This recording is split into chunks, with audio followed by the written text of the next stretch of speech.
ৰাজ্যখনৰ বিদ্যালয়বোৰৰ শৈক্ষিক পৰিৱেশ আৰু ছাত্ৰ-ছাত্ৰীসকলৰ মূল্যাংকন পৰীক্ষা কৰিবলৈ অনুষ্ঠিত কৰা হৈছে গুণোৎসৱ।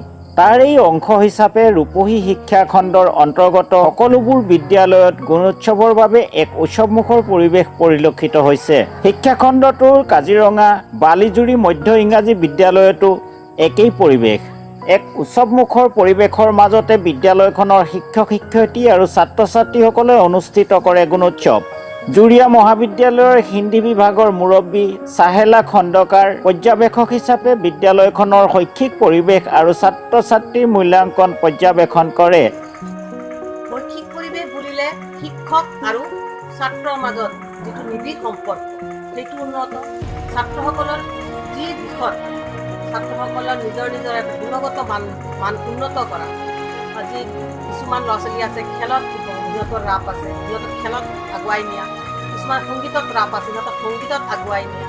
কিছুমানে চিত্ৰাংকনত ৰাপ আছে, সিহঁতক সেই দিশত আগুৱাই নিয়া।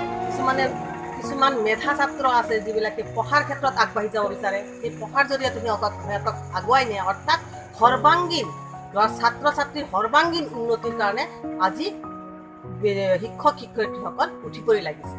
হয়, মই এই গুণোৎসৱক মই প্ৰশংসনীয় পদক্ষেপ বুলি ক'ব বিচাৰিছোঁ।